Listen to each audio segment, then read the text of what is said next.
selling now, which what I'm going to do, post y'all up here. See if I can rig something up, get y'all posted up real quick. I haven't been on the cell phone in a minute, man. Also, I just found out too that my last live stream was in February. That's the last time I went live, man. So we gonna have a good time tonight. You know what I'm saying?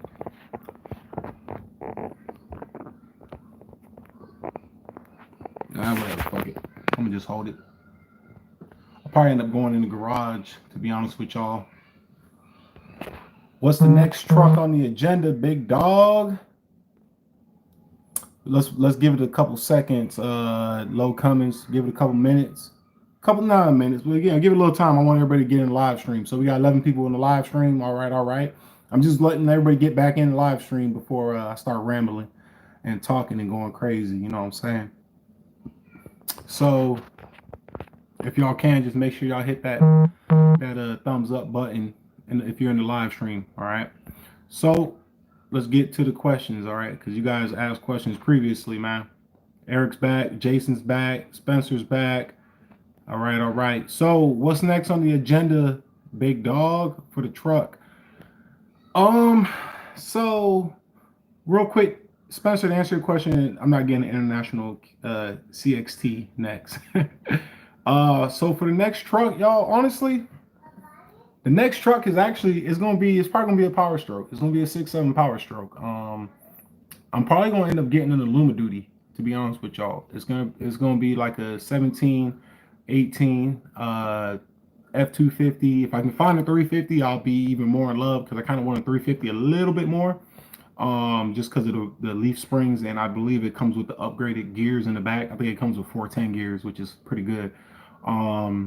It's probably going to be a F250, 350, 2017 or 18 King Ranch Power Stroke, man. That's gonna be the next build.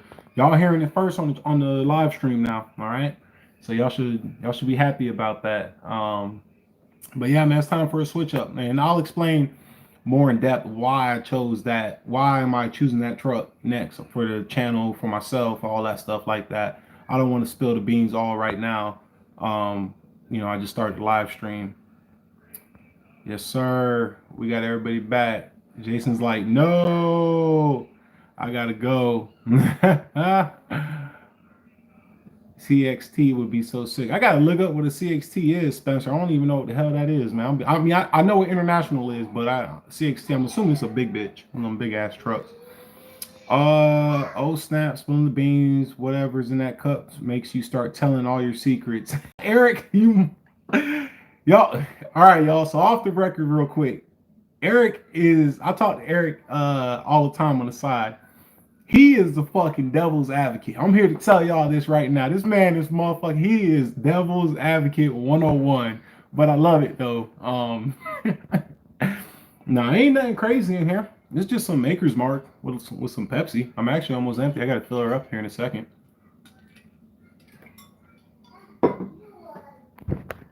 Where were we? Comments. Yep. Spencer says, get a Cummins. No, you will be missed. Yeah, man. So, because the 6.7 Power Stroke finally competes neck to neck with Cummins, I to be honest with you, man, I would take sides with that. Dually or single rear wheel? Steven, so it's probably gonna be a single wheel, single in the back, no dually. The dually, that's probably gonna come down the road. You know what I'm saying? Like once if I get a fifth wheel trailer like I plan on getting, and then I got a camper, or if I got shit I gotta pull a lot, yeah, the dually's coming. But for now, for what I need it for, I'm gonna do a single. Immediately swap the intercooler. Yeah, Jesse. Yep, I've been doing a lot of research with the 6.7 Power Strokes. And basically, also the reason why I chose the build is because the 6.7 Power Stroke. All right, so if you guys remember some of the videos earlier this year, I did some work on some 6.7s. I did a tune and delete on 2 of them. Did some small stuff on 1 of them, maintenance and stuff like that. And to be honest with you guys, I was really, after working on my truck, would you guys know, working on a 6.7 or a 5.9 or even a 12 valve Cummins is very easy. I was very impressed with the motor. The motor is what really got me like starting back to looking at Ford. Okay, Ford did really good with that build. You know what I'm saying? So with that being said, I said to myself, I think it's time to go back. When I say go back, a lot of y'all don't know. I used to own a Ford. I used to own a 2006 Ford F350 King Ranch, and it was a good truck. It was a nice driving truck. Like when I didn't have any issues out of in driving it was a very nice, enjoyable vehicle. Obviously, the engine had faults, but when it was running though, she can get it. She can get it, man. And another aspect of it too is this. Okay, I had a 6.7 Cummins. I had injectors. I had compound turbo. I pretty much had almost everything what most people want on their Cummins, minus a trans. I did it already. I've been there. So for me to just sell my third gen to get a fourth gen or fifth gen, I would essentially be doing the same stuff on a newer vehicle. You know what I'm saying? And as a YouTube content creator, it's engaging, okay, but it's only engaging for a certain audience. You know what I'm saying? Hence the Cummins audience. Uh, you know, for me, I would be able to knock it out like it was nothing because I've been working on those trucks now for about 4 years. You know what I'm saying? So for me, I look at it in different aspects. One, I can bring fresh content you guys never seen. And a lot of you guys, a lot of my subscribers are Cummins subscribers. Y'all own a Cummins vehicle. Um, but you never know. You might learn something. You might be like, that's actually not a bad truck. It might bring a light to you that you had not thought about before in the past. You know what I'm saying? It's gonna be a fun build, you guys. I'm telling you right now. I'm not gonna spill all my beans. I have a I have a mental build sheet of how the next build is gonna go, and I think you guys are gonna be very impressed with it. You guys know I'm gonna keep bringing content, find new companies to work with, so that means new networking, all that stuff. It's a whole new market, and I'm always in that business mindset mode where it's like, you know, what can you do next to make things better? You know what I'm saying? My videos for my truck, they're going to be there. They're not going nowhere. You know what I'm saying? All that third gen information content or 6759 Cummins information is there and is there to stay for years and generations, So for now, it's time to bring new stuff. Another big thing I forgot to mention when it came to choosing. So for instance, here's my top two competitors was the 6.7 Power Stroke King Ranch Aluma Duty or like a 2018, maybe 19 if the price was right, fifth gen a Longhorn. Okay, I wanted a Longhorn Mega Cab. Here's my justification going forward over Ram. For the amount of money that is being spent on a vehicle like that, to know that you still have the same Achilles tendon or the kryptonite for that truck, the transmission. For me, it doesn't make sense. I'm gonna be honest with y'all. That's just the honest to God truth. You know what I'm saying? The trucks that I'm looking at, the Fords, they have the 6R 140 trans. They are well built, can hold easily 600 horsepower bone stock. And then you slap a torque converter and a valve body in it, you got 1,000 horsepower transmission that can hold. I can do all the crazy stuff I want to a third or to a fifth gen or fourth gen, but I'm still going to have to drop 8, 9, maybe even 10 G's on the trans. And I didn't want to be in that situation, to be honest with you. Even though I had no issues out of the trans in my truck before I sold it, it was good. But it's always in the back of your mind. You know what I'm saying? It's always there. And I used to have a truck that had a 5R 140 transmission, which was the predecessor to the 6R 140. And that's also the predecessor to the 10R 40, which is the 10-speed Ford has now. And it's a stout bitch. I put it as simple as that. You know what I'm saying? But that's my justification, you guys. I know you guys all rate an explanation, and you guys deserve one on why I went that route. Now, with that being said, am I 100% shots down range committed to that? No. There's always that small percentage that if the right deal comes and it's just the stars are aligned, the moon's out, it's a full moon, all that stuff. Yeah, I'll jump on the Cummins again. I will definitely do that. But what I can most definitely tell you guys is that I will not be getting into a Chevy or a GMC, a Duramax. I'm not. If I was first things first, if I was going to look at a Duramax, it wouldn't be anything older than an LML. With that being said, it wouldn't be any older than a 2015 LML when they had the previous body style. And then even then, the problem with that is the interiors are small as shit. And then the LMLs had really bad injection pumps with the CP4s, even though the Fords have CP4s. I know. Um, I'm just, it's just, I don't know, man. It's not my cup of tea. The LMLs they blow head gaskets, injector issues, injection pump issues. They have a lot more issues than the 6.7 Power Stroke. So, based off my research, and I've been doing a ton of research on these 6.7s. For the years I'm trying to go for, it seems like the biggest issues with them is the oil pan gasket. Oil pan gasket leaking. So you'll have a 6.7 with a 100,000 miles on it, and you have an oil pan gasket leak, which is kind of expensive repair because you have to take the trans off. And the 6.7 Power Stroke has two oil pans, a lower and an upper. To get to the upper, you got to pull the trans and the flex plate off. And then so that's all sorts of that's stuff down the road to talk about. But yeah, man, nah, man, y'all look good, dude. I trust me. And will Cummins ever end up on the channel? Yeah, it will, because eventually I would love to do a second gen or first gen build. Either one, whichever one I can just strike up against. I would love to do one and just have a nice just weekend, just beat the shit out of truck essentially. You know what I'm saying? But But yeah, man, I think Ford got their shit together when they made this 6.7 Power Stroke. I know the early model, the early year ones were a little bit shaky between the turbos. And I think in 2011, the first year they came out, they were like a small percentage of them were cracking blocks. But that's expected with a brand new, 100% brand new, never seen before platform engine. You're going to have minor defects. But fast forward to 17, 18, 19, 2021, they definitely got their shit together. You know what I'm saying? Immediately swapped the intercooler. Oh, I already saw that.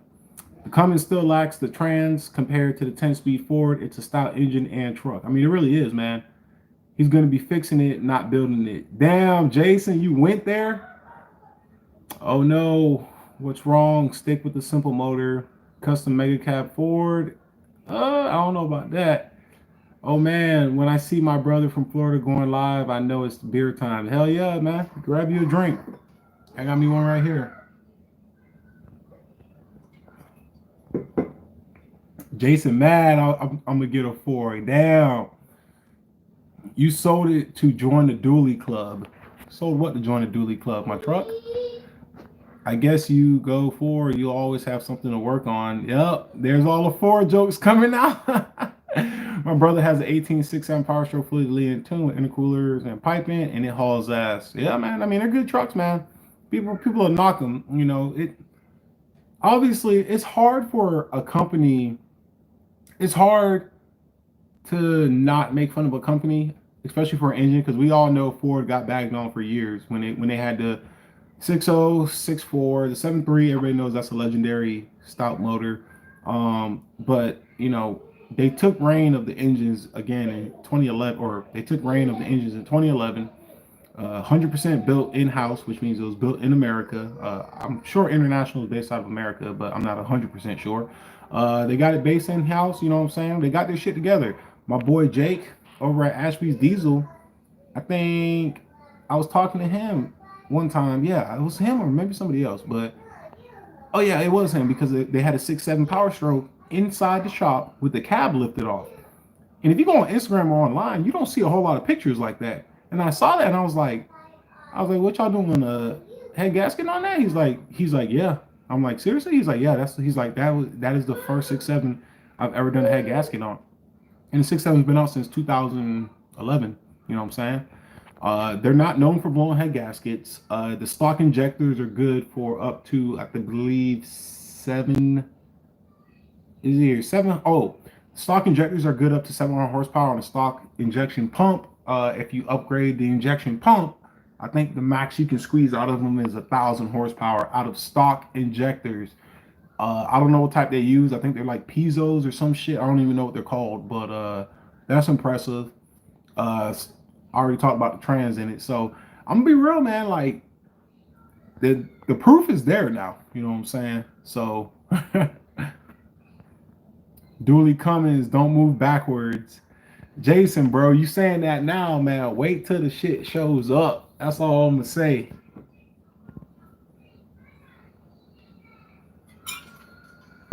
Steven, absolutely, bro. Staying with Amsoil all fucking day, man. I ain't gonna run no weird shit. Amsoil is all I run, man. Even in my 95 Impala, Amsoil. All day, every day. You know what I'm saying? It's good stuff. You go newer Ford, hope you plan on buying a lift since newer ones need remove front end and cab work on them. Front end and cab work on them. Not sure about that, but so Jason, you said get the ASIN transmission. So here's the thing about the ASIN I'm not a fan of, and I know you have it in your 2018, is that the ASIN is untunable. You can't tune it. And so far, from what everybody has said, even Randy's transmission, which right now he's like the ASIN king, is if you plan on running any power more than stockish, ASIN ain't gonna hold it. And there's only a few amount of people in this country that truly know how to build a ASIN to hold power like Randy's. Um, I don't know, man. I just don't know. Factual. They won't do anything about the turd of a trans. The Loom Duty had ill money spent on parts. It 6.7's been around for 11 years now, perfected year by year. I mean, yeah, they put the R&D into that engine, man. Ford committed to it 100%. You know, even in the early models when they were having issues with the turbos and the lawsuit with the injection pump, you know, they had the injection pumps failing, and then the lawsuits, they stuck by their engine, and it's proven. I feel like if you got an engine out now for 11 years or 10 years, so yeah, 11 because 2010, yeah, all right. If you had an engine out 10, 11 years by now, and that's just them releasing it. They probably was testing it when the 6.4 first came out. That speaks volumes. It ain't no different than Cummins right now. You know what I'm saying? Or even Duramax, because Duramax, I know that all the Duramax engines change, but let's be fucking real. It's the same engine. They just change shit out or use different materials. You know what I'm saying? But yeah, you know, that's how I feel. But like I said, y'all, man, y'all gonna enjoy it. Yeah, I think y'all enjoy the build. You know, and I mean, if y'all are that adamant about not getting or me not getting one, I mean, I don't know what to tell y'all. I mean, if y'all want to buy it or pay for it, shit, be my fucking guest. I'll drive a fucking 5th gen dually or a 5th gen fucking Longhorn. Shit, I'll rock the fuck out of that. ASIN doesn't compare to the 10-speed 4, plus ASIN doesn't have a lot of aftermarket support for building them. Yeah, that's what I was saying, man. They really don't.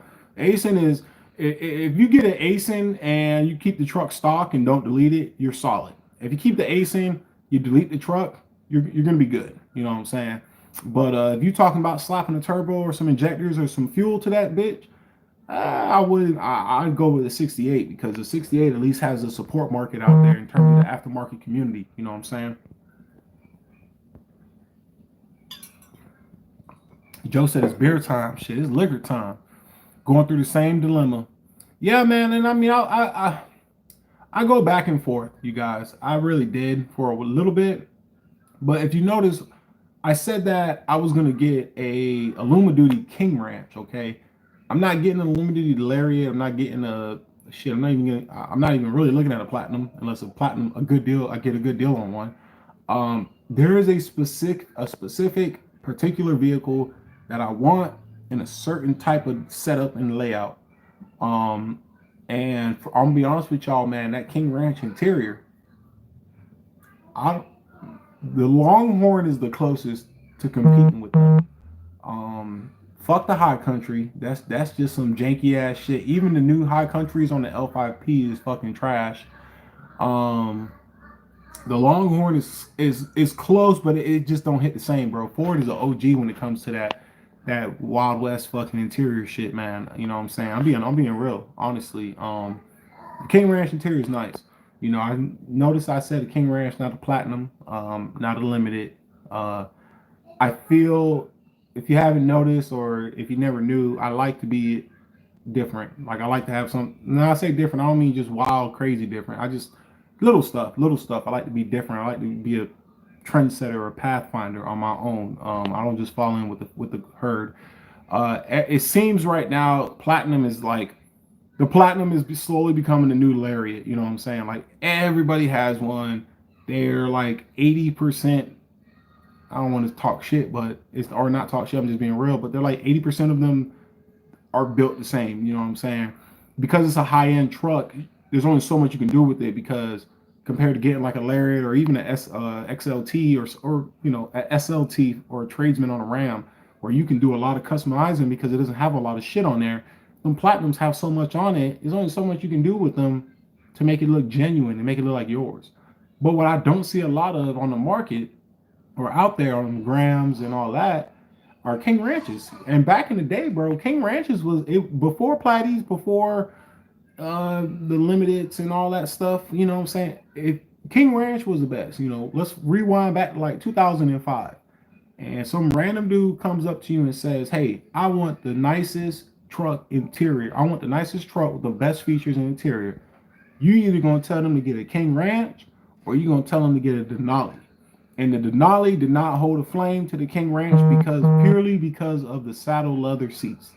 I'm dropping facts. That's my personal opinion, but it's also I feel a strong fact. You know what I'm saying? That's just the way it was back in the day. But obviously, as technology grew and all that stuff, they came out with the Platy, and then they, you know, Ram got the limited. They got the Laramie limited, all that stuff now. So it's a lot of nice trucks out there now. You know what I'm saying? But I want a certain type of truck, and I want it to look good. Y'all know how I am when it comes to building shit.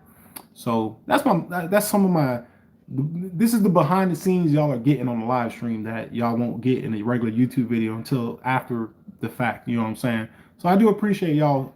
We got 27 in the live stream. I do appreciate you guys in the live stream. So if you can hit smash the thumbs up button. You know what I'm saying? I appreciate that a lot. But yeah.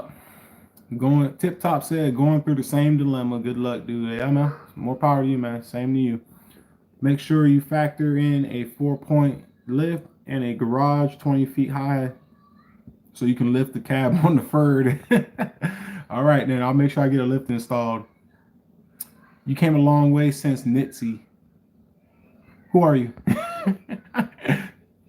Keep up the good work, man. Love to watch your videos. Hey, Axel, I appreciate it, bro. I almost went forward till talked to my cousin and a friend, asked about working on them, said major work, need a lift, have removed body. Yeah, man, and I'm gonna be real with y'all.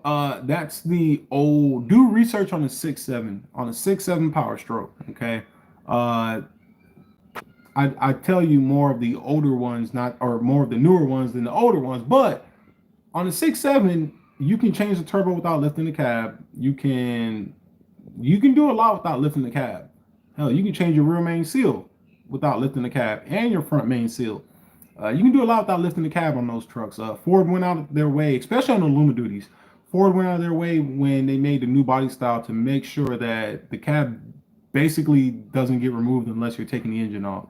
Some mechanics might still lift the cab just to do certain things because it's probably easier and they're accustomed to it because they've been doing it for decades now with the previous engine models. If you were going to buy a 6.4 or a 6.0, I would 100% be on board with that about getting a lift because you're going to need one if you're doing work on them trucks. You know what I'm saying? But I appreciate it, Jesse. Jesse said, I like the Power Stroke.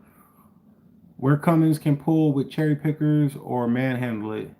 That is true. Yep. You can 100% pull a Cummins block, take out the front end. I watched a video on Greg A doing that. Hey, brother, I got a 07. Oh, my God, we have a actual fucking truck question. Hey, brother, I got a 07 3500 cab chassis. Want to put a bed on it? Will a dually bed fit? I would assume so. I think. You know what I'm saying? If anybody knows that, comment down below to let them know. I want to say yes, but I'm not 100% sure on that though. Eric said I can't wait to see the videos on the Power Stroke, bro. Me too, man. I'm with you on that, man. It's gonna be good. It's gonna be good. Can't find the oil pressure on the CTS3. Depending on what year. Let me see. So you got an 07. There's no oil pressure on the CTS3 for third gens or older. I think on the fourth gens you get them, but not on the third gen. Mine didn't have it either. It's just the way the computers are programmed or made on those third gens that they just don't have it. Only way you can see oil pressure really is from the gauge and on the dashboard on the cluster. Spencer says swap a 10-speed Cummins, and if you have a chance before stream ends, search up CXT. I'll search up CXT International after the live stream because I'm doing it on my cell phone right now, so I'm kind of my hands are tied. What goes on pages 4 and 5 of the Ford's user manual, the train and bus schedule? I have no idea what you're talking about. King Ranch is definitely nice, but the peanut butter Longhorn is solid. They're good. But I don't know. I don't know, man. That King Ranch, it hits different, bro. Yo, Mitchell, what's up, man? It's good to see you. I just saw your comment, bro. Thanks for joining, man. If trans was an issue, why not just plate it and run a different transmission then? Plate it. I'm assuming you mean like swap it or fix it. Because here's my thing. Cheap homemade or cheap homestead mechanic. If I'm going to buy a $60,000 truck or a $50,000 truck, I don't want to know that I'm going to have to drop another 10 G's and put in a transmission in it. It's as simple as that. I mean, tell me if I'm crazy or not. I mean, I'm sure y'all are going to tell me I'm crazy, but that's how I look at it. You know what I'm saying? I know plenty of people who have Fords and have the 6R140, 5R140 on stock transits, and they got all sorts of wild shit done to their trucks, and they still ripping and burning. Ain't a whole lot of 68s out there and 48 stock doing that. We all know the 48's good once you build it up and all that good stuff, but I just don't know. To be honest, would he want to buy an 80K truck and have to put a different thing? Bro, Low Cummings, thank you, man. See, somebody, my man preaching right here, man. My man hit it on the nail. That's what I'm getting at. Thank you, man. My mom's in the live stream. The King Ranches are nice, Mom. I got a $30 donation. Let me see. Oh, who donated 30? Hey, Cumberland County Customs. I appreciate that $30 donation, man. I wish I can highlight it. Huh. Yeah. My buddy got a newer Ford, gone through 3 rear ends, and said doesn't like the 10-speed trans, says always shifting. He's not driving a semi. So that, I'm glad you commented that, bro, because that's a reason I actually do not want the 10-speed. Me personally, it's not been out long enough. It hasn't. Especially when it comes to an engine, like a new engine or a new trans introduced into a vehicle, the first year or two is usually not the best years to get that vehicle, get that option. The 10-speed's been out, I think, for a year, maybe 2 years now, but it's like, and to be honest with y'all, I drove a 6-speed with my third gen was a 6-speed, and it was fine. Like 6 speeds is 6 gears on a pickup truck is good. To be honest with y'all, the only reason why you would potentially think you need 10 speeds is if you always on the highway, you always pulling and hot shotting. I can understand getting 10 speeds so you can get the better fuel economy. But if you were just a regular dude like me, you know, you pull occasionally, you drive it in the city, streets, highway, all that mixed up. I'm fine with a 6-speed. You know what I'm saying? We think about we all used to have 4 speeds and some shit. I had a car with 3 speeds one time, 71 Impala. But yeah, you know, I'm not. So I've heard the 10-speed is a good transmission, and then I also heard too from a reputable company, that the 10-speed Allison is just a knockoff of the 10-speed Ford transmission. I think it's called the 10R140. I think. Yeah, I'm not looking for the 10-speed. I will say though, the 2022s have the 10 or 11-inch screen, which is nice, but I don't care about that really. But yeah, for the transmission, I'm fine with a 6R140. It's been out for over 10 years. It's proven. The parts are readily available in terms of the aftermarket world, and you don't have to do a whole lot to them to get them to hold some good power reliably, and they're really reliable. I'm telling y'all right now. I don't know if there's a video out there on YouTube, but if there is, type in 6R140 versus 68 RFE.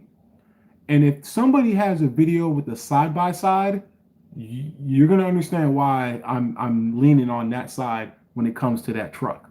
When I was at my once again when I was at my boy's shop, Jake Ashby's Diesel, he had a 6R140 pulled out, and I was drooling. I was drooling over the girthiness and the size of this transmission. I mean, this thing looked like it came out of like a little small school bus. Like I'm not exaggerating, y'all. If you look at a 6R140 and then look at a 68 RFE, it's like men among boys in terms of size. You know what I'm saying? We all know the 68 RFE is derived from a minibus or a minivan transmission, the 540 or 5R45 or some bull crap. But yeah, you know what I'm saying? I'm going to take my interior and get it custom at the leather shop. Hey man, do it, bro. Julian said, just bought my first Cummins. Congratulations, man. '09 3500 single wheel. Sad to see 6.7 go, but glad I have to insight on how to take care of it. Yeah, man, I appreciate that, Julian. There's a lot of videos I have on the channel that'll help anybody out with the, especially a 6.7, but even a 5.9 common rail. Tons of videos, you know what I'm saying. I'm happy when I see people will when I see people you know, tell me that type of stuff, man. So thank you. Life on the river. Always say your truck on New River until I got out. Hell yeah, man. Yeah, man. That's where I worked at. I was on New River Air Station. There's a 6.7 Mitchell's 1045 Cummins. There's a 6.7 battery terminal kit and 5.9 terminal kit. Both work on the 3rd gen. I know why you asking that. So, Mitchell, to answer your question, even to today, I don't know. I ordered the brand new cables for the truck. I have them in the garage, and I never even put them on. So now I'm about to sell them just because I stopped having the charging issues with my truck when I found out my battery terminal was loose. Like it just came loose, and I tightened it up, and it was fine ever since then. But by then I had already ordered the terminals, the new cables. So I would like to say yes, because as far to my knowledge, the layout is the same. The dimensions didn't change from a 5.9 3rd gen to a 6.7 3rd gen. The dimensions didn't change. I'm not 100% sure if the terminal on the starter changed, the stud, which if I'm a betting man, I feel like the starter is the same from a 5.9 to a 6.7, but I'm not 100% sure. I really, even the alternator is like, it's all the same. Like, I feel like it would work, man, to be honest with you. Spencer said, can you put a 4500 3rd gen fender on a '08 mega cab dually or Sterling bullet fenders for wide track? Not sure what Sterling bullet fenders are, but for a 4500, can you put a 4500 3rd gen fenders? I don't even. Oh, are you talking about for the bed, or are you talking about for the front fenders? Or are you talking about the bed, like the skirts? Because to my knowledge, I didn't know the front fenders were different on the 4500 3rd gen. I've only seen one type of 3rd gen front end, so I'm assuming you're talking about the bed. Let me know what you're talking about. It's a better trans than the Allison, to be honest. Thing don't have a fail safe and derange from the truck like Allison do. Yeah, man, that's true. Spencer, there's a company that makes deep fenders and wide stance. Look Baja fenders up, pairs like 1200. Oh yeah, there you go, man. Man, see, that's why I like y'all on the live stream, man. Y'all be helping each other out too. Y'all know I'm the first one to tell y'all I don't know everything. I'll tell you straight up if I don't know a question y'all ask. 3rd gen Ram 1500 5 mega cab 5.7 13 grand Canadian, almost 300k kilometers thoughts. Well, if it's a 1500, that's a gasser. Well, Spencer, what's 300 kilometers converted to in mileage? I'm gonna be real with you. I'm gonna be honest, I really don't know what that will go for. Especially in Canada, because you know vehicles rust up there and stuff, man. To be honest with you, the best thing you can do is look it up on Kelly Blue Book, which I'm sure they use that up in Canada, or NADA, NADA. 1045 Cummins, main thing, check terminal hole sizes, worst, change the terminal ends. Yeah, that's why, yeah, man. Hey, what up, Jake? It's good to see you, bro. Yo, you just joined too, man. I gotta get up with you soon, Jake. Just to hit you up, man.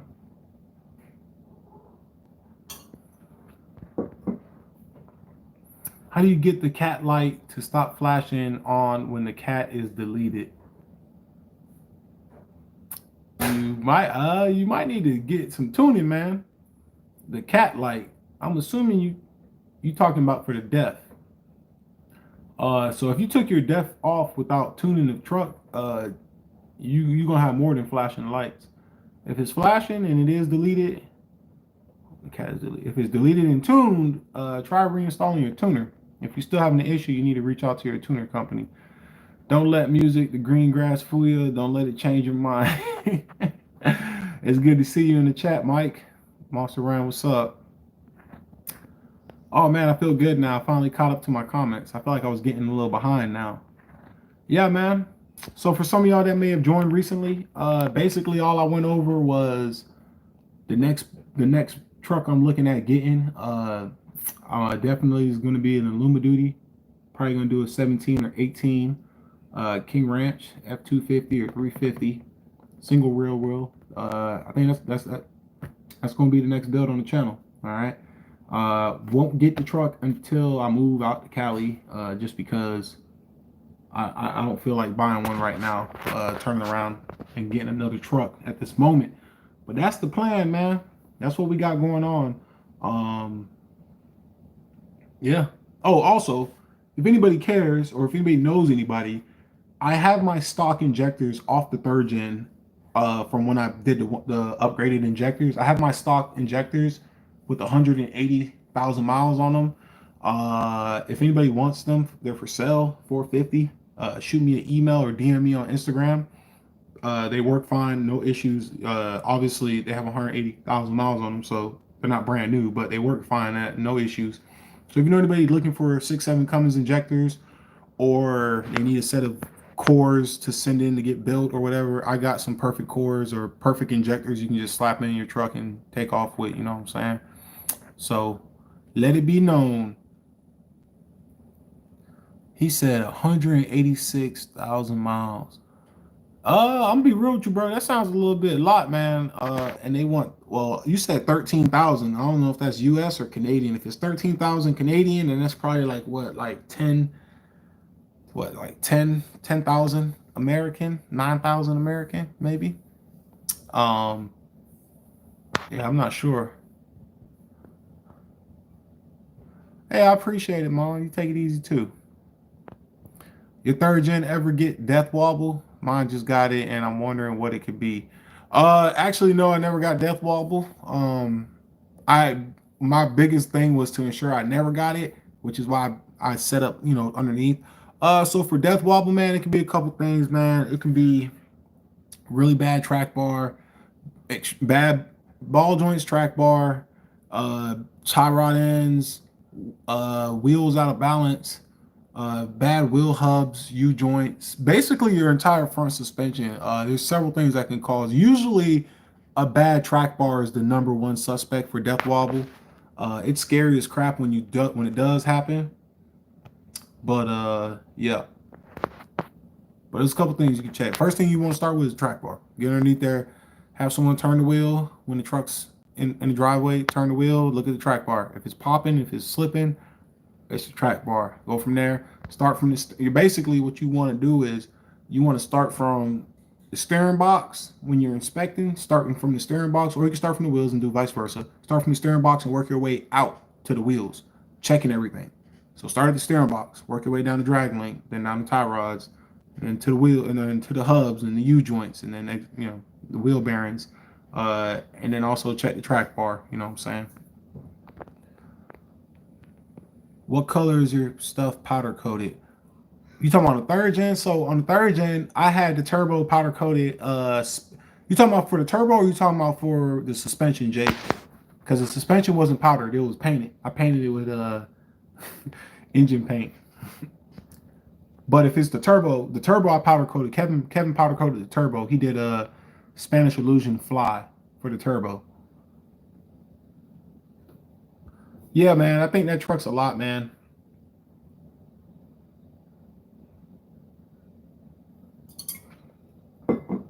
Chris 24 Valve, to answer your question, yeah, man.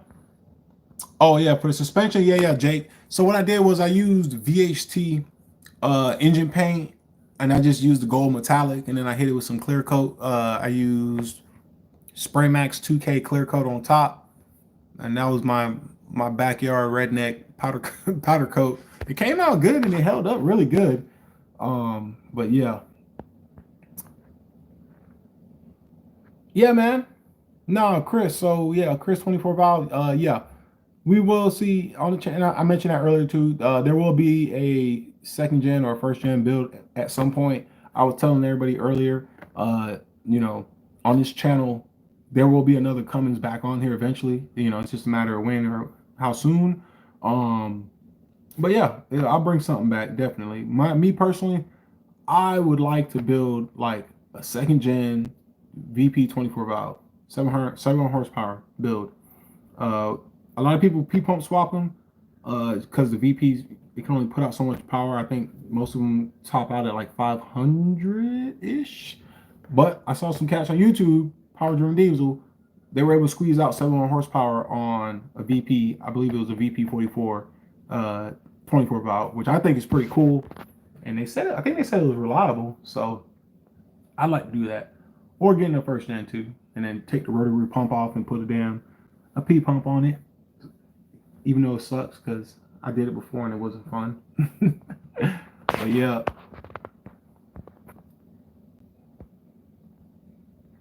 Yeah, bro, Jake, it came out good, man. Shit, I just prep the coils, sway, all the stuff. I just prep it, wipe it down with some wax grease remover.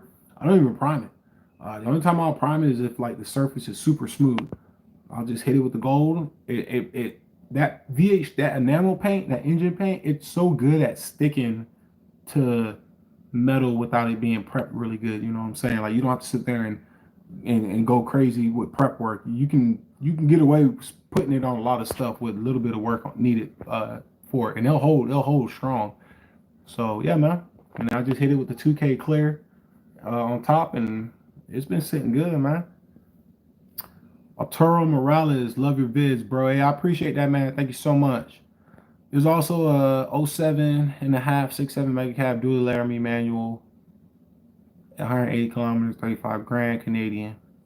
So I'm not the best when it comes to kilometers and Canadian money, just because I live in the U.S., man. So if you can convert, and then also I don't know so when it comes to people selling trucks, like obviously there's a national or even international in this case, there is a certain standard in terms of a rough ballpark.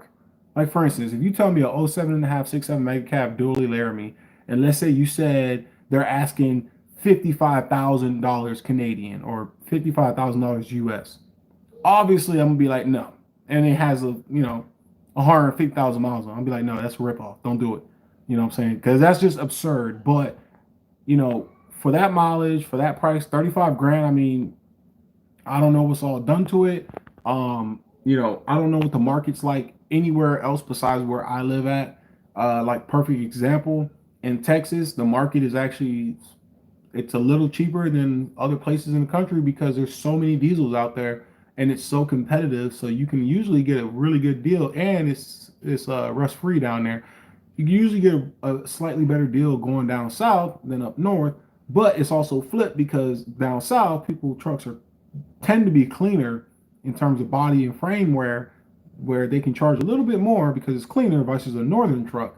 It all depends on where you live, what the prices are going around you. You can do the old school rule of thumb. If you see 4 or 5 trucks and they're all within the same condition, going for roughly the same price, you can do the median or the average out the cost of it, and maybe that's roughly what those vehicles are going for around by you. But yeah, man. Dirt bike dude says 6.0s are better than the 7.3s. Fight me, y'all. He's just 111,000 miles. I don't know, man. I don't know, Spencer.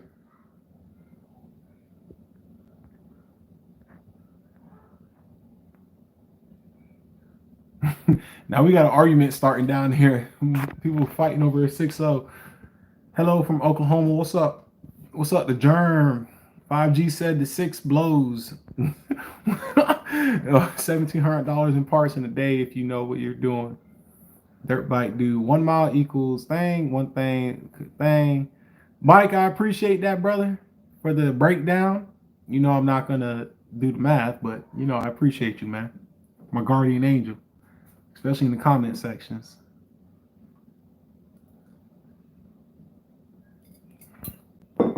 Arturo Morales said, I have a 0759.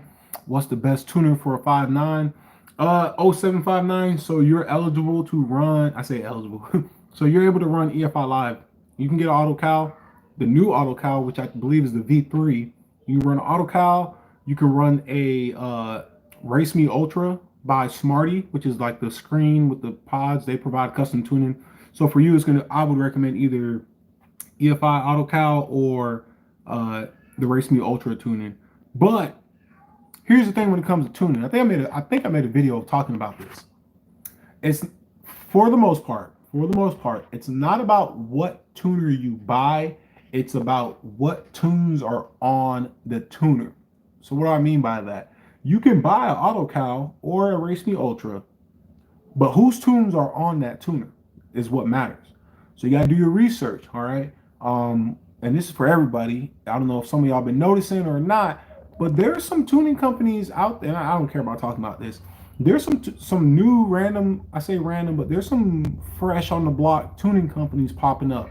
Now, I'm not out there to call out anybody when it comes to their business or anything, but all I will say for you guys, because y'all are my followers, my subscribers, so obviously I want to see you guys happy with your truck, is do your research before you jump on a tuner, okay? Choosing a tuner, a good tuner, reputable, you know, good service, customer service, all that stuff, that is very important when it comes to getting a tuner, especially if you intend on doing a lot of aftermarket upgrades on your truck.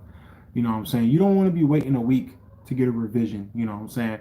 You don't want to, you know, tune and delete, or you don't want to tune your truck and have all these lights flashing at you, or certain features disabled on your truck where you can't even like set cruise. Like, these are real things that have happened from bad tuning in the past. You know what I'm saying? Losing features, not being able to, lights coming on, all sorts of craziness. All right. So just do your research. Do your research. Make sure y'all are finding reputable tuners, and just, you know, pick their brains essentially. Both my friends' newer trucks, Ford and Chevy, he got from down south, said the drive was well worth the drive. That's what I'm saying, man. You know, I'll drive 10, 12 hours, or fly. I'll fly from California to Texas to buy a truck without a doubt. You know what I'm saying? Because you're probably gonna get a better deal, especially, you know, compared to California. You get a better deal, and you get the truck you want. You know what I'm saying? I mean, it don't go no more past that. It looks pretty clean, I think, tuned but stocked. Yeah.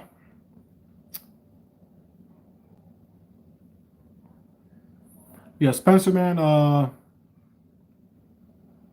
do your research, bro. Do your research, man.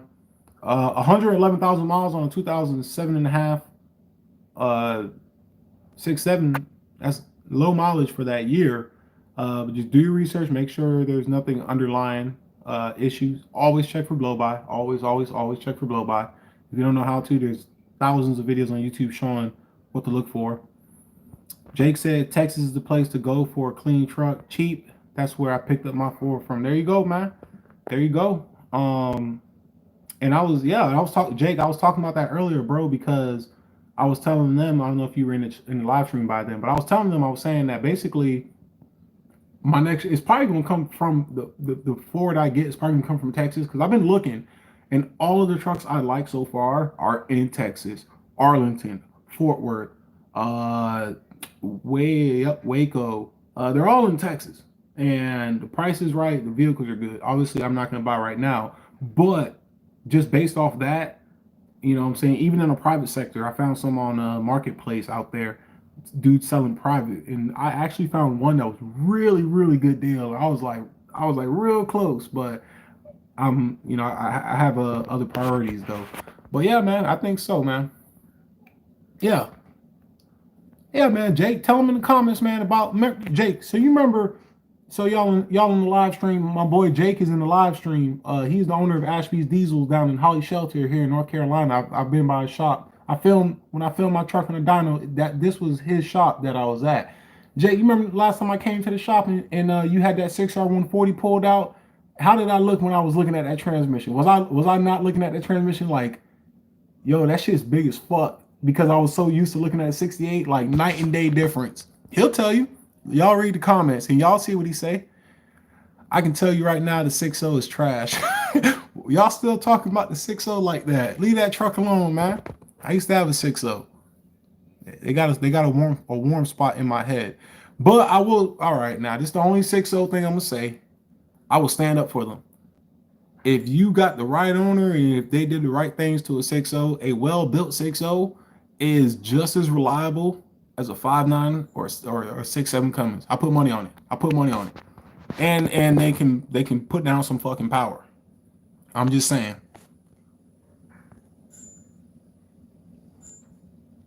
Yeah, if you want to work on them every week,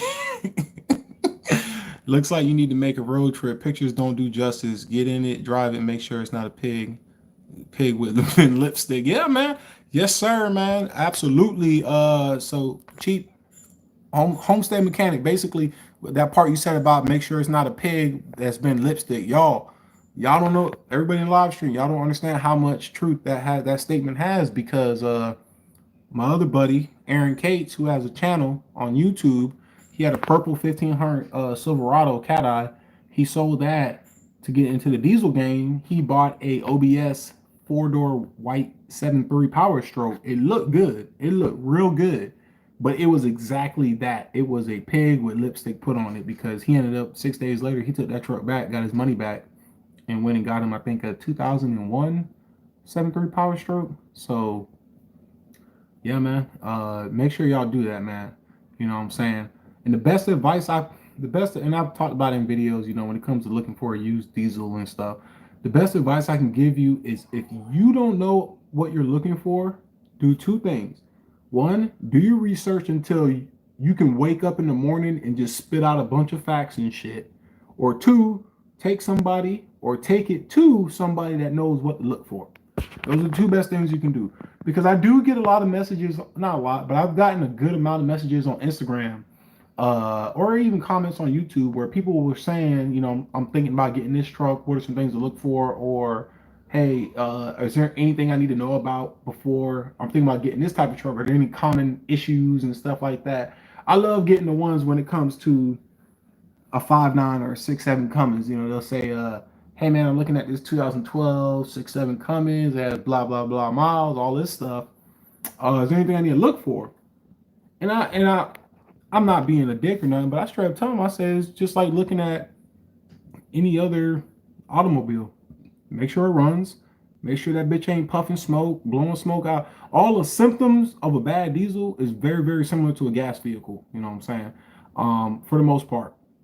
The big three when it comes to the diesels: blow by, injection or the fuel system, and then the air side. You know what I'm saying? If you're buying a 5.9 Cummins, let's say a 2004 5.9 Cummins with the stock turbo, and it has like 280,000 miles on it. You know what I'm saying? Take the intake cover off of it and look at the turbo. Grab the wheel, shake the wheel. If the wheel is jumping around and spinning, or not spinning, obviously spinning, if the wheel's rattling around in there like a little marble in a bottle, that turbo's about to go out if not already has. You know what I'm saying? If you got oil puking out the tailpipe, you got a bad turbo. If you got white smoke coming out the tailpipe, you're looking at bad injectors, bad hopefully not head gasket. You know what I'm saying? If you pop the cap and the coolant, or let's say there's no pressure when you pop the cap, all right, head gasket potentially. You know what I'm saying? Hell, you can even buy the little strip testers of coolant testers at the parts store and dip them in the coolant and look at them, and they'll tell you if it's diluted, if it's polluted, if it has shit in it, in terms of a bad head gasket. There's a lot of stuff you can do, you know what I'm saying? Just knowledge is power. That's all I'm gonna say. Knowledge is power. Don't be ignorant. Don't let ignorance be a reason why you buy a bad truck.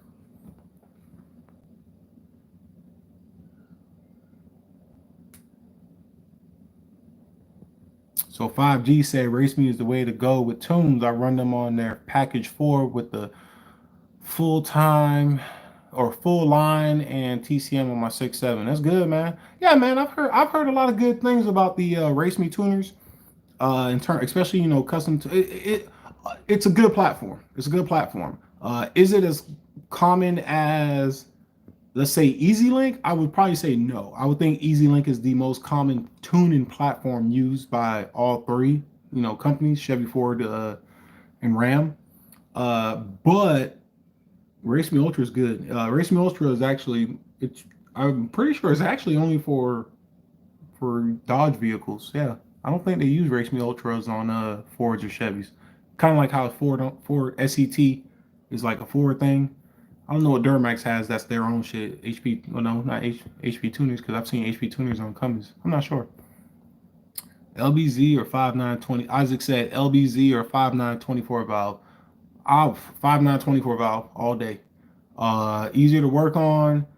Although the LBZ is like the Dalai Lama of Duramaxes, they are prone to. I think they're prone for head gaskets. I think it's either that or something else. I don't know. I know every Duramax generation has a different issue, like how the L. What's the first one? LL, not the LLY. Is it? No, that's not the first one. Whatever. The very first Duramax that came out, I don't even remember the damn acronym. They were known for the injector issues, and then changing the injectors are a bitch. And then the next one, the LLY, apparently they were known for either leaking injectors, or no, that's the first one.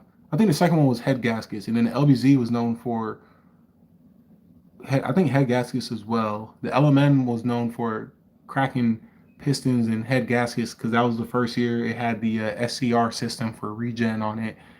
And then the LML is known for the freaking injection pump because they put the CP4 in. So the L5P though apparently is the moneymaker when it comes to the Duramaxes. 6 speed or okay? I think y'all having a conversation. You have to do it in London. I mean, Diesels of Houston. Check them out. All right, bet Jake. I'm definitely gonna check them out. Purchased my truck in Tennessee, but the dealer buys all his trucks from Texas. Yeah, man. I'm here to tell y'all right now. A lot of trucks come from Texas. If not Texas, I'm gonna be real with y'all. Florida too. Don't sleep on Florida, but Texas definitely like A1, number one. 5G Race Me is the way to go. The Cat Eye Duramax and third gens and the 07, 0760s are the best diesels by far.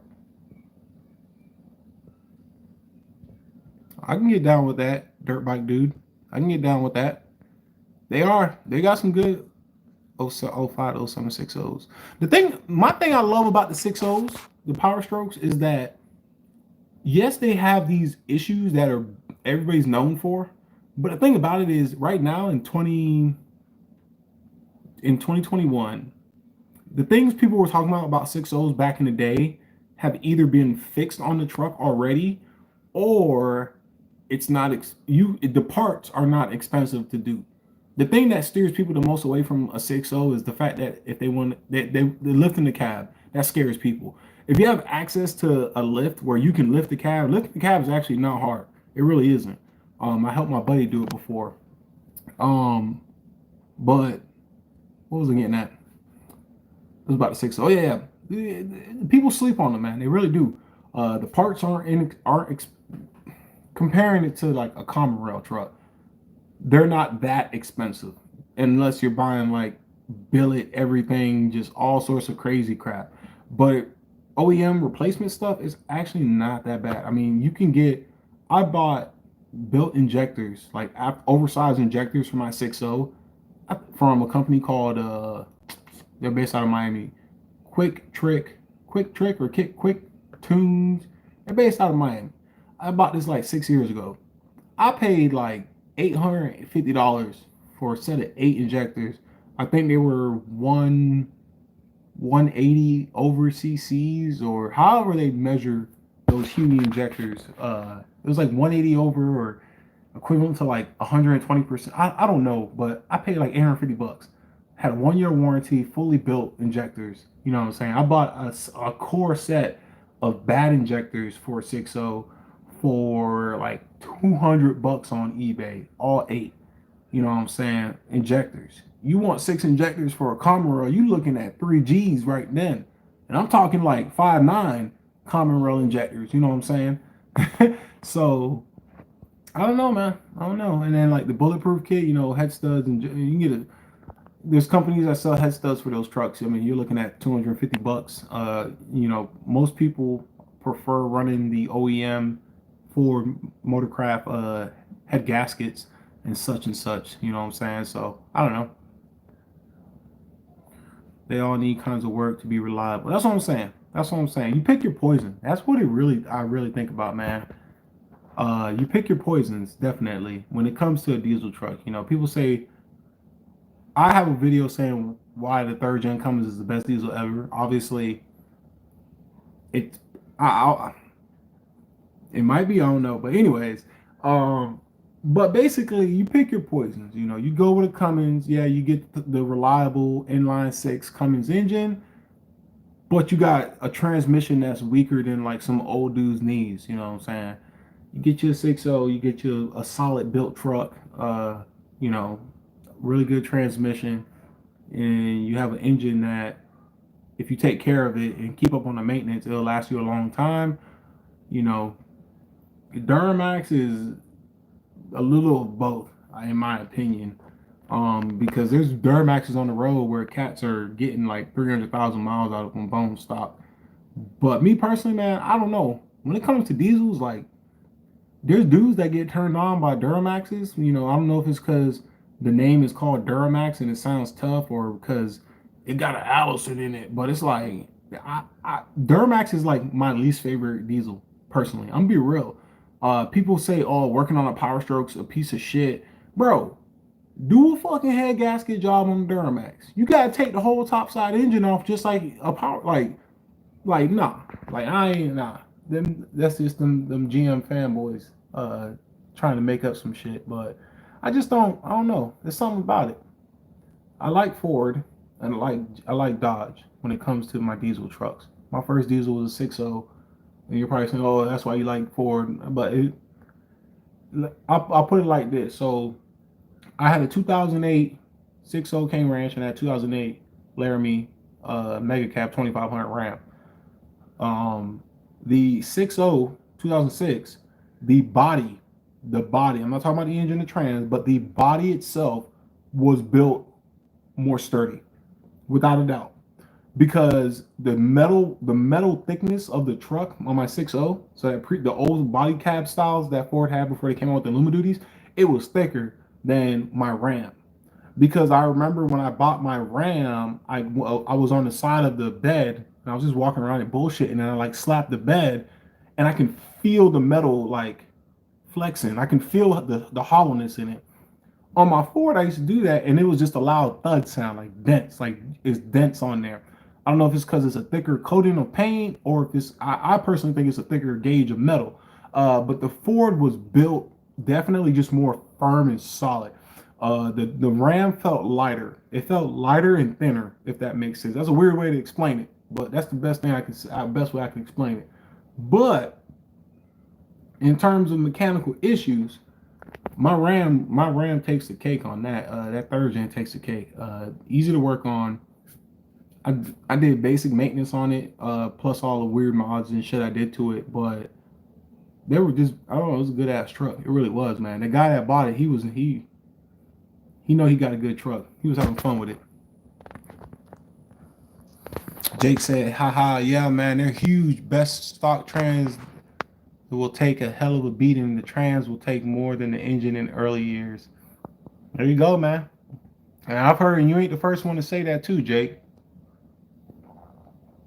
I got the race mules from my '09 and haven't had an issue since day one. And I'm only on tune 2 with mine. That's good, man. Hell yeah. Amen, dude. 6.0s are awesome. Sorry, just joined. Don't know if it's been asked, what's your next truck? If it's a 600 Power Stroke, what makes you leave the Cummins? Jay, best thing I'm going to tell you, bro, is just kind of rewind the video, because I done went through. So I'll answer it real quick. Real quick, what made me go from a Cummins to a 600 Power Stroke? One, I was very impressed with the 600 Power Stroke. I've driven some. I've deleted and tuned a couple of them, and I was really, really impressed. It seemed like Ford got all their ducks in a row when they made that engine, especially on like fast forwarding to current day, the transmissions that come on those trucks are very reliable in their stock form, and you don't have to spend as much money getting them built if you want them to hold good power. You don't have to do these crazy swaps and all this stuff. You just get you a built trans in that same model. That, and then also I want a King Ranch. So that's just hitting the wave tops. If you want the in-depth explanation, just rewind the live stream and you'll get all caught up, bro. Jay, yeah, King Ranch and Luma Duty. Man, it's time for the switch up, man. Have y'all seen Cargill 450's third gen? Is fire. Yeah, bro. Cargill's my dog, man. He got a YouTube channel too on here, man. Y'all should check it out if you haven't already. Um, but yeah, his third gen's banging. He put recently that new. He got a 6-speed manual, and he put a built manual G56 in his truck. I think he said it's good for 1,000 horsepower, like fully built. Are manual superior autos for Cummins? I would say yes and no. It depends on for what and what you want to do with the truck. If you're trying to race, no, I wouldn't do a manual. I would do a automatic full manual valve body 48 swap, if that's the question. And if you're talking about for towing, even then, I don't know. I really, it's preference, personal preference, bro. That's what I'm probably gonna say. Because if you talk to someone like me, I don't have a lot of hills where I live at. It's flat. You know what I'm saying? And if I towed a lot, I would probably go with an auto, just because, especially if you live somewhere with a lot of traffic, that shit gets old fast. But let's say you might live somewhere like in Montana, Colorado, somewhere where they got some crazy ass steep hills and shit, mountains and stuff. Maybe a manual will be better because you can downshift at your will to help slow that rig down. It just depends, man. I'd say personal preference. Now, if you're in terms of cost, it's 100% cheaper to build, to change a clutch out or to get a manual trans built over the automatic. That's a fact. I can put that out there. Maintenance when looking at a used diesel. 100%, bro. Maintenance is key, man. Beat you. What the hell? Always look at the entire truck. You can tell a lot by how a truck is cared for by just the overall look of the inside and outside of the truck. That is true.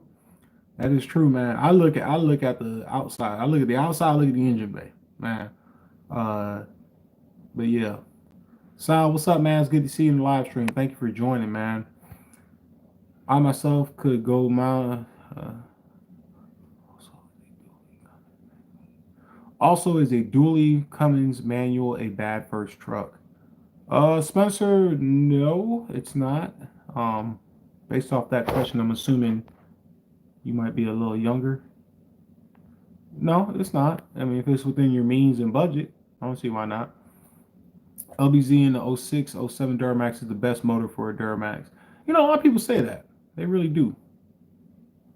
I drove the Ford 6.7 for a while and switched over to 6.7 Cummins. Definitely a better switch. That's good to know, man. Thinking of adding water and methanol to my 15 6.7 Cummins. Do it, man. Add some water meth to that bitch. I got a 2012 2500 5-inch 3-inch body, 2.5-inch left link. All new front end components, but still wandering, no rear sway nor track bar. What do you recommend? Sal, 5-inch zone, 3-inch body. Damn, you got a lot, bro. You got a lot on there, Sal. So, Sal, real quick, let me ask you something. You got a 5-inch zone with a 3-inch body lift. So, you're 8 inches there plus a 2.5-inch leveling kit. So, you are sitting at a total of 10.5 inches. My question for you is why not go back, take that 3-inch body lift off, because body lifts are known for causing roll or wandering. I would take that body lift off and do an 8-inch zone with 2.5-inch puck on front. So you said still wandering. The only other thing I can think of is either your steering box, so you can do something like a redhead steering box. But then also inside the truck, you have, coming from the steering wheel, you have what's called an intermediate steering shaft. You can buy what's called EMF, like E is in Eric, M is in Mason, and F is in Fox. intermediate EMF intermediate shaft bushings. And what they are, I have a video on this. They're these little steel aluminum or a little aluminum bushings that you press into your steering shaft yoke, and it works. It works. I did it on my third gen, and it worked. It was a difference, and it basically just tightens up that joint without having to replace the actual physical joint itself. It's like $10 for those bushings. You can do that. Keep in mind these trucks, in terms of wandering steering wheels, you can't eliminate it 100%, but you can get pretty damn close. You probably get about 90% elimination. Um, do you have a dual steering stabilizer? You know what I'm saying? Like Bilstein, Fox. Definitely recommend dual steering stabilizer. Red head steering gearbox, which is a absolute must, especially on these Dodges. Yeah, try those out, man. Damn, I lost my comments. Holy crap.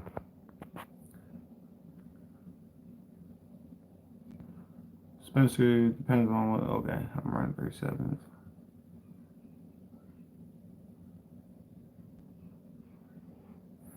And it'd be cheaper than V8 homestead. I mean, like 16.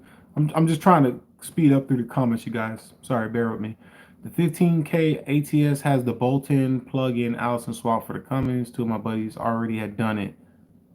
Yeah, man. See, I can't get down with that though. I really can't, especially on these new trucks. So like, here's my thing: is like, good on ATS for doing that. You know, because people have been talking about that on forums for decades or over a decade now. Allison swap.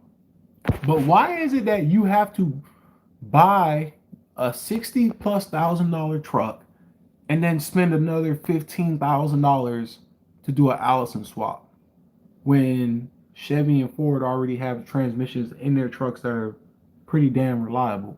You know what I'm saying? Like, why? Why? And the Cummins is a good engine, don't get me wrong.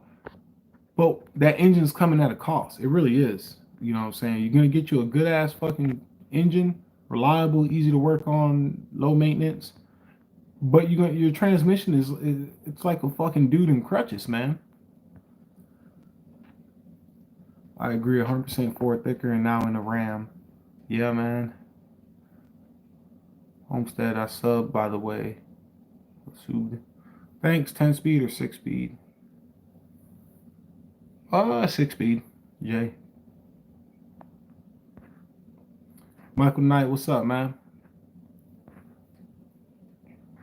Jay says, is it safe to leave emissions on engine on a tuned 6.7 Power Stroke? Yeah, okay, so you can leave the EGR. If you tune the truck, you can leave the EGR on there, but you do not want to leave your DEF on there. And that goes for any diesel truck. If you tune it and turn off the emissions, you can leave the EGR on there. It's fine because it's going to turn it off. But do not leave the DEF on there, the DEF filter, because what'll happen is that filter is just going to collect all the soot, but it ain't going to burn it because it's turned off. So what's going to happen is your back pressure is going to get super high, and you're basically going to blow. You're going to blow your head gasket. So if you're going to leave you can leave the EGR on. Don't leave the DEF on. Take the DEF tank off. Do straight pipe it, because you're asking for problems if that filter gets clogged up and you're not driving it, or you're driving it like it's normal. Ever thought about buying an older Cummins 12 hour 24 valve and building it to be a race truck or pull truck? Yeah, man, I have. I talked about that earlier in the channel about wanting to bring a first gen or a second gen Cummins onto the channel. Hell, I even a third gen single cab. I talked about that. That's definitely a goal. That's on my to-do list. You know, it's not my ASAP list, but eventually I want to. Arturo says, is Amsoil overrated? Arturo, to answer your question, 100%, no, it is not. I've done I've done testing videos, and Amsoil is real, 100% real. Holy shit, my phone slipped out my hand. Basically, what I did was I took a new sample of Amsoil, and I took a old sample that had like I think 8,000 or 9,000 miles on it. I like right when I was changing my oil, and then I sent them off to get tested from third-party oil tester. They came back. The new sample has the baseline. That's the baseline, meaning the standard. The old oil was after it's been worn out for almost 10,000 miles. You can see the additive numbers, the ppms, the parts per million. You can see from the baseline to the used oil, and the droppage, it's insignificant. It's not there, which tells me the oil's working. On top of that, the comparative numbers in terms of additives and just stuff that's in the oil compared to other oils like Rotella or some other shit, it's a significantly higher. Amsoil is not overrated. It's worth the money. You know what I'm saying? Yeah, those bushings in the intermediate shaft fix that Cummins walk. Yes, they do. 100% Lorax. They definitely do. A lot of people sleep on it. I might just make a, if I get a third gen or a fourth gen on the channel that wants to do it, I need to make a singular dedicated video just for that, because I have that video on the channel, but I did that video when I was installing my redhead steering box at the same time. So a lot of people don't know that video is out there, but my God, does that make a big difference? Dual, yes, and box. Yeah, man. EMF intermediate shaft bushings. Look them up, bro. Did y'all know Apple made a new 12 volt? Here it is. Sup, bruh. Tall geese, what up, man? We can do it to my truck. What you do? Oh, for the black third gen? You know what? You right, bro, Jake. Yeah, you right. You on to something. You want to message, text me, bro, after the live stream, and we'll do it. Or we'll link some. We'll set something up, man. I'm down. It only takes like 5-10 minutes to do it too, so that's a good idea. Coming through. Oh my goodness, yeah, man. All right, y'all, fam. We are sitting at about an hour and 16 minutes on the live stream, so I'm probably gonna go ahead and wrap it up now. You guys, we had a good live stream. This is the first one since February of 2021. So since February earlier this year, first live stream we had, super successful. You guys came out, y'all fucking killed it, showed love. We got a $30 donation on the channel. You guys are awesome. Thank you guys so much. I appreciate it, man. Yeah, bro, Tall Geese, I've been on here for a minute, man. So I'm gonna go ahead and wrap it up now. My cup's empty. I need to make me a drink, man. Be on the lookout. Now that the truck's gone, and until I get a newer truck, I'm definitely gonna be doing a lot more live streams just to interact with y'all, answer any questions you guys may have. And I feel like it's a nice way to keep the channel going while we're on an intermission between trucks. So thanks for joining, you guys. Until next time, I'll see you guys soon. Take care, be safe, peace out, all that good stuff. All right, y'all take care.